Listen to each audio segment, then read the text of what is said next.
Hello, this is Robert Whitaker with Journeys Through Time from HansfordHeritage.com. Today we're going to listen to the stories Billy Britt Jarvis tells back in 1996.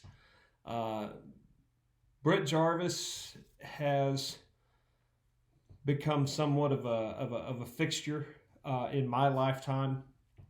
For Hansford County.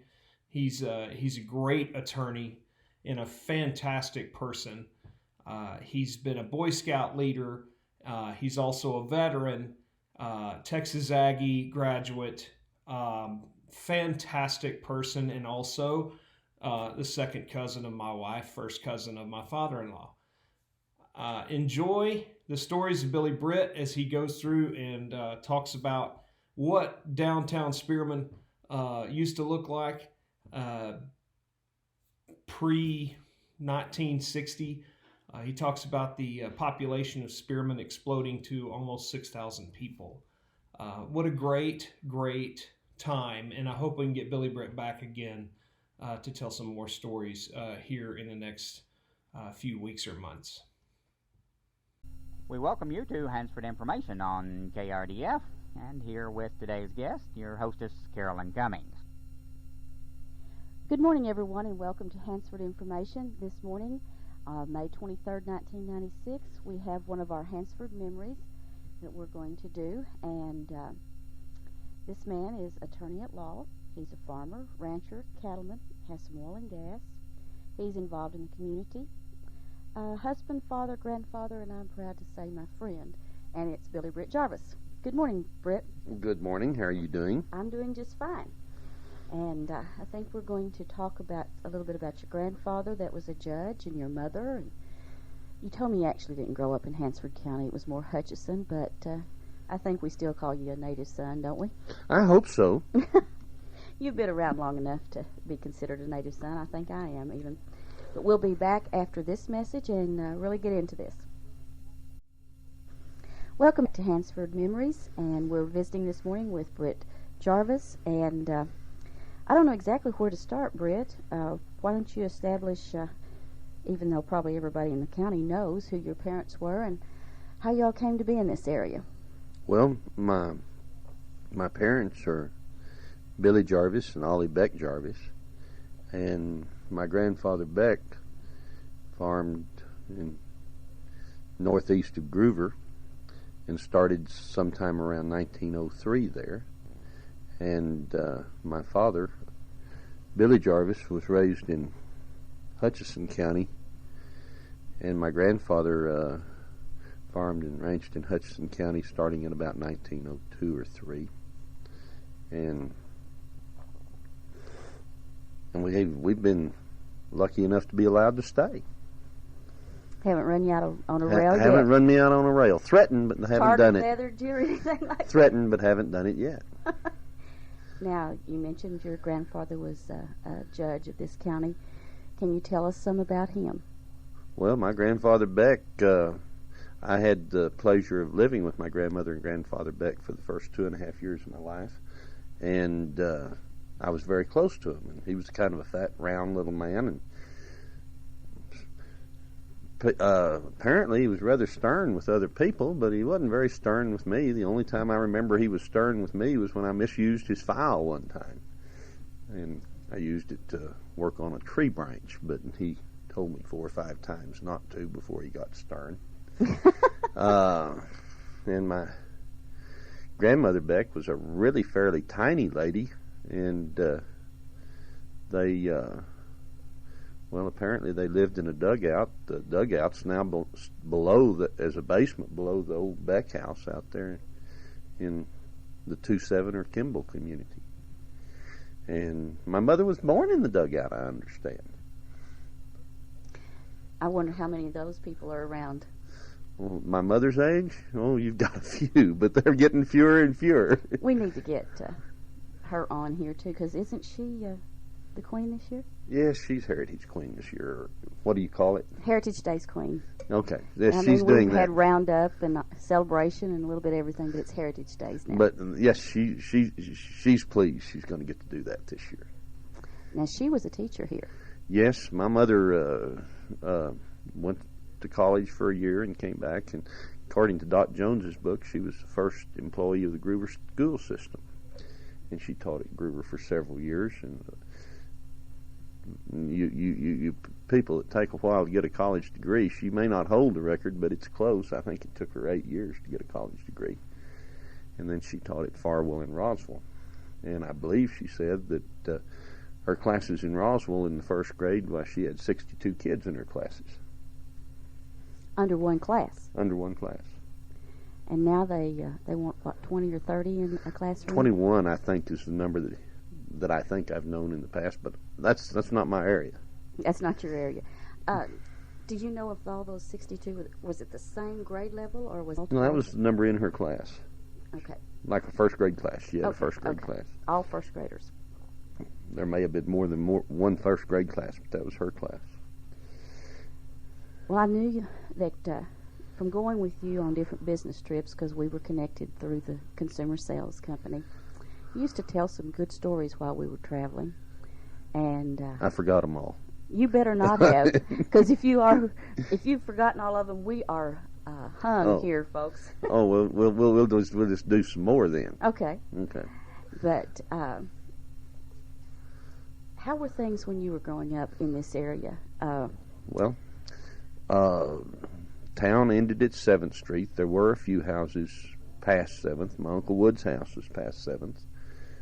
The Wilmoth house and the Sanders house were past 7th, and I guess the Garnett houses and Roy Wilmoth house were past 7th. And there were probably a few more. The Glover house was past 7th. But town ended at 7th Street. Our hospital was a old barracks building, and the number of people was quite a bit less. Of course, I really didn't know how many people were around. My mother would come in oftentimes on Saturday morning and shop, and I would get to visit with my cousin A.D. Reed and my cousin Carol Jarvis Pack. And they kind of lived close, within a block or two of each other over there. And oftentimes my grandmother Beck would come in, and she and Miss Steele would sit in front of Mr. Brandt's building and visit with everybody and themselves and whatever. And if we got a good treat, why, there were little short movies down at the Morley, that's our lyric theater that's collapsed next to Kate's. And the carnival would set up on the lot where Brock's building in the current lyric theater is located, and if the carnival was there, well, we were there. And Variety Smith had a little 5 and 10 cent store, and for like 29 cents you could buy a water gun, and for 7 cents you could buy a pea shooter. And in the hands of a 5 or 6 year old, those were kind of not good things for 5 and 6 year olds to have. How much trouble did you get in with those? Well, I didn't get into the trouble. The bigger boys put me up to it. Any of those stories they're just complete fabrications and exaggerations. Now, see, I didn't know any stories, Britt. Well, then they don't exist. Let's question you just a little bit further. Let's see how good I am at cross-examining.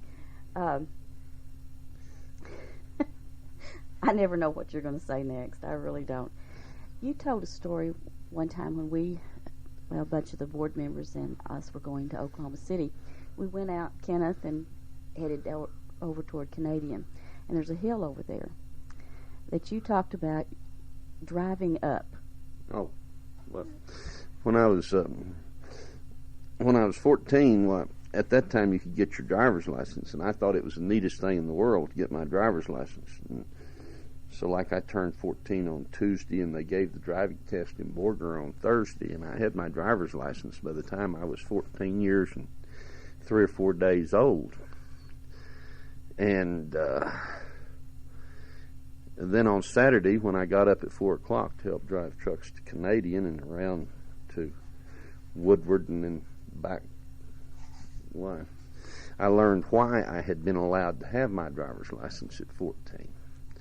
At any rate, the hill you're talking about we had old underpowered international trucks. One of them was a KB7 and one was an L185, and the trailer for the L185 was a big heavy trailer that you could carry farm equipment on or oil equipment, and it had grain beds and cattle racks on it, and the trailer itself was a load for the old truck, and the old truck, if it was hot, would vapor lock if it got to going slow. And I don't know what story you have in mind, but that truck and that hill gave us lots of interesting times. It'd get nearly to the top, and you'd be crawling in low, and I'd be behind in the K7, and if that thing coughed, why, I was supposed to come up behind it and set the brakes and keep it from going back down the hill. That's kind of what I remember you telling. And if you go east out of Spearman between Highway 70 and 83, why, there's the road's straight now, but used to it went around the point of a little hill, and you couldn't get any speed up, and that thing would just nearly, every time it'd snarl out coming out of that creek, and you're supposed to get up there and push it. And the K7, we had an 18-foot bobtail on it, and it had lots of power for that. That is, until you got to 55 miles an hour. That's as fast as they would go. You could drop them off a cliff, and they wouldn't go faster than 55 miles an hour. But that was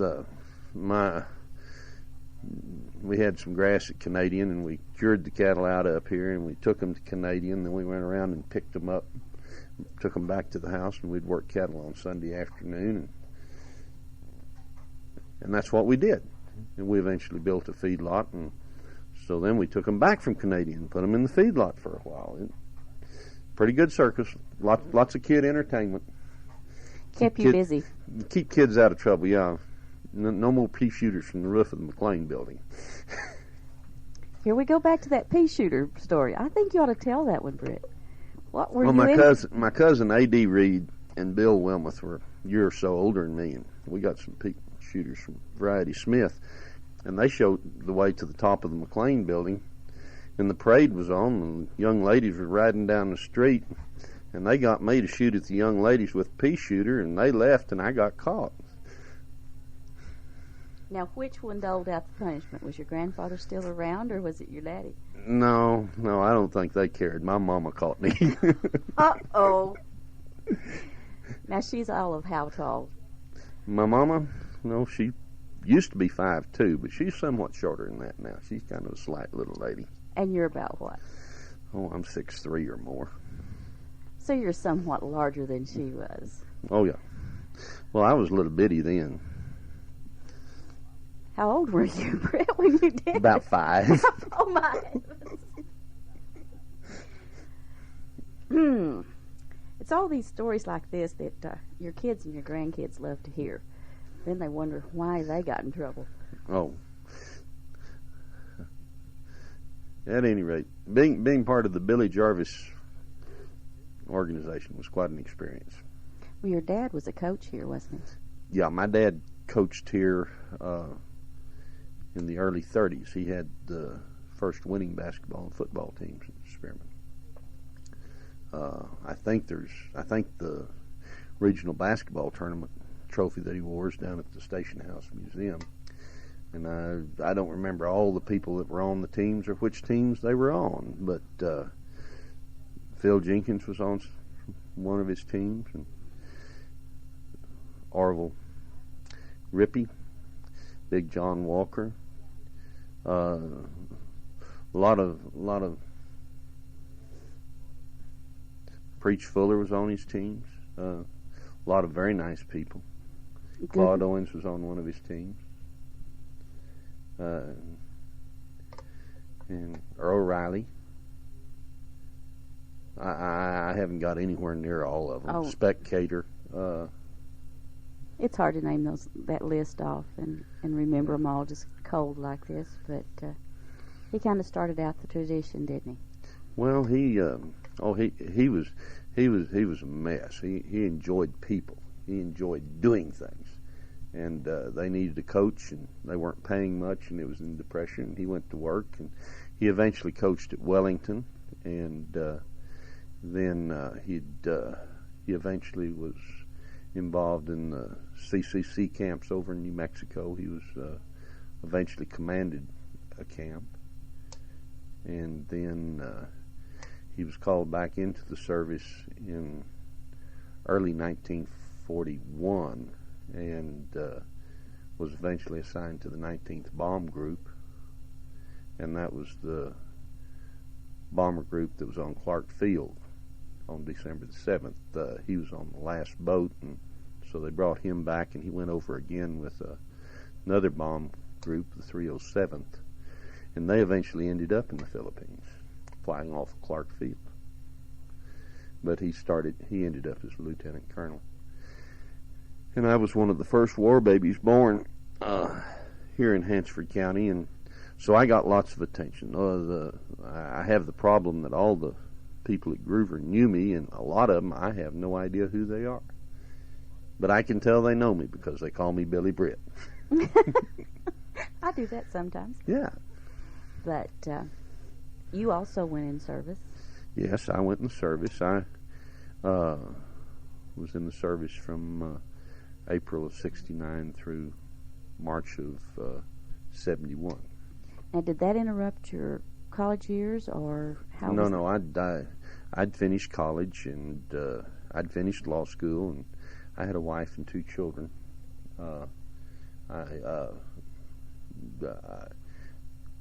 I ended up being in the reserves while I was in law school. Your wife, of course, is Linda Jean Holt. Yeah. And the 2 children you're talking about would have been Will and Anne Marie. Right. And then Bonnie came on later. Well, Bonnie was our Hawaiian surprise. I got a chance to get out of Vietnam on a leave, and so I did, and I managed to get a hold of a telephone in Okinawa and call Linda that told her I was going to Hawaii if she'd get there, and she got there about 8 hours behind me. And at any rate, 9 months later, we had a Bonnie. Kind of interesting. Nobody really knew that Linda had slipped off for a week because it wasn't something that we knew was going to happen. And so there were some head scratches, I think. But Bonnie cured that. She looks a lot like me, but she doesn't have the crooked nose. She's a pretty girl. She is a pretty girl. Anne Marie is too. Well, she outgrew looking like me. And I had the pleasure of watching all 3 of your kids grow up during the co-op years. I think I've bought a lot of fruit and hams and sausage and whatever from FFA and 4-H, whatever it happened to be. Let's quickly take a break, and we'll come back and talk about the law in Hansford County. We'll be right back. Take your mark. When swimmer Tom Dolan broke the world's record for the 400-meter individual medley and was named NCAA Swimmer of the Year, he had something none of the other world-class athletes competing against him had. He had asthma. Thanks to the education and research programs funded by the American Lung Association, people like Tom with serious lung disease are often able to dive in and enjoy life to the fullest. Tom has a good chance in the '96 Games. Help others have an equally good chance in life. Support the American Lung Association. Call 1-800-LUNG-USA. Because, as Tom says, when you can't breathe, nothing else matters. This message is brought to you by the American Lung Association of Texas. Welcome back to Hansford Information. We're visiting this morning with Billy Britt Jarvis, and we've been visiting about your family mostly, and a little bit of your honoring us growing up in this area. But as I was telling you, Mr. Blodgett was on the other day, and he was talking about the border area and how rough the border area was. What about this area? How rough did it get? Well, I'm not aware this area was very rough, outside the fact that maybe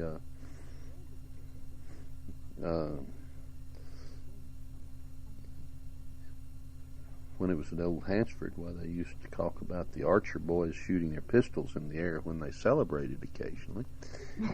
But basically, we've typically had sheriffs that knew the people and talked them out of things. To a large extent, up until we had the boom, all our crime was committed by, for the most part, by people that were passing through.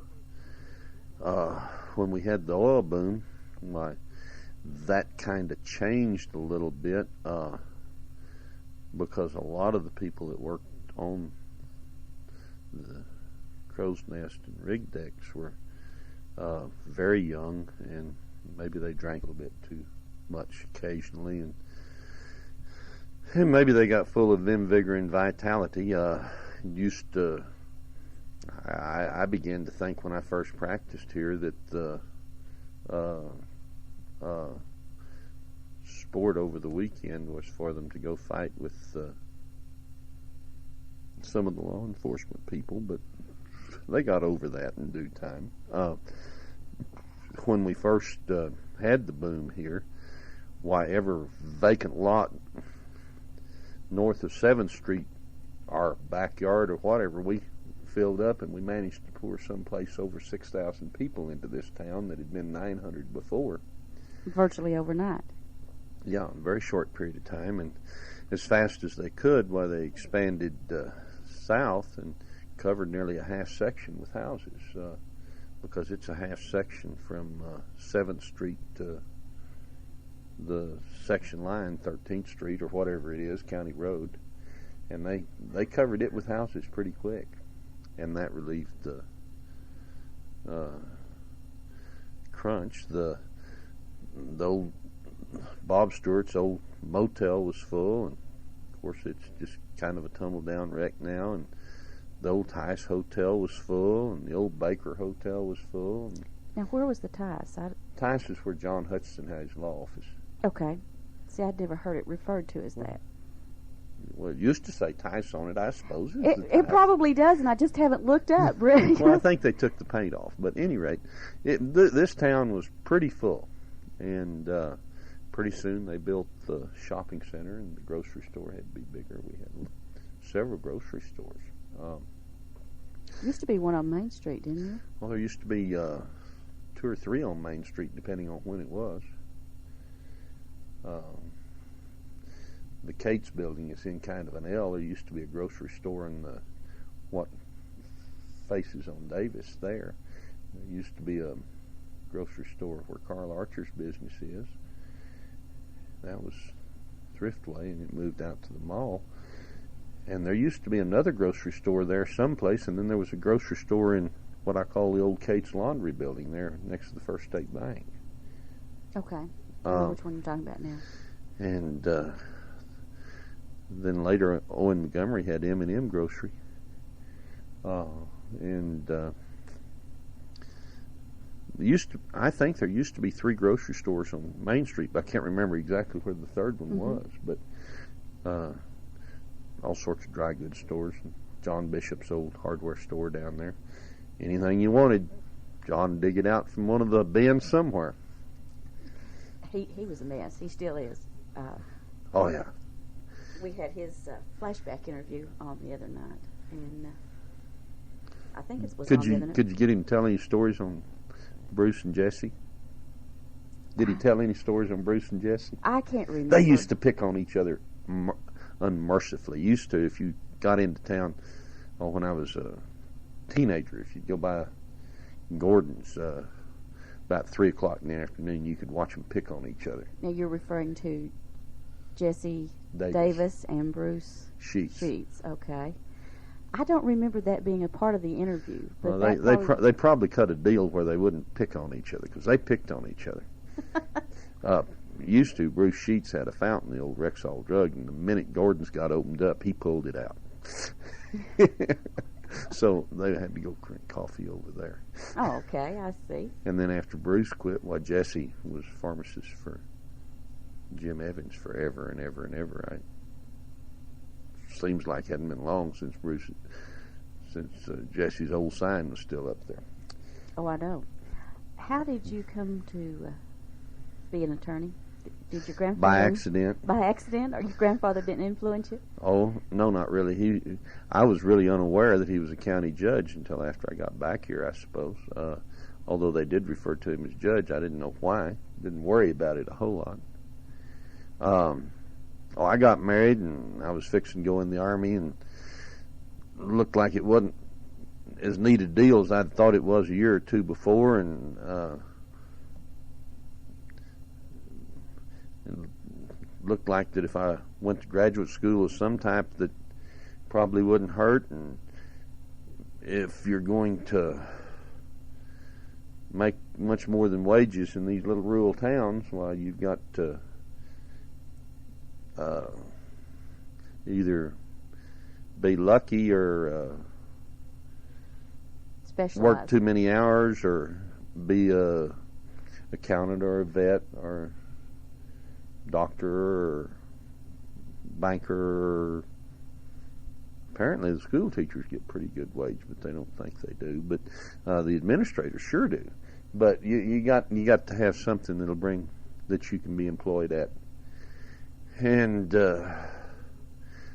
my brother and I started farming, leasing equipment and ground from my father when I was 18, and I was well aware that it was kind of a hit and miss deal.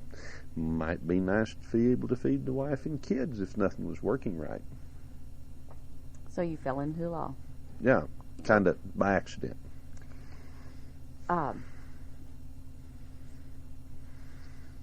Is there something you'd like to share, some story you'd like to share, or because we're almost out of time, we didn't even get to the one famous murder case that I know about, the Murphy murder case, but... I don't know. Basically what I want to share is that I've had an awful lot of fun working in the legal business and the farming and ranching business and other businesses in Hansford County. I always try to enjoy what I'm doing, and if you're going to be in these small towns, well, you better enjoy it, because they'd probably pay you more somewhere else. But it's a lot of fun raising kids in these small towns, and I've enjoyed it, and I've enjoyed serving the community. Sometimes people don't think that what I'm doing is a service, but on the other hand, maybe it is. But I enjoy helping people, and early on, why I was a prosecutor, and I haven't been able to be a prosecutor since, but I enjoy working in the courtroom. I enjoy trying cases.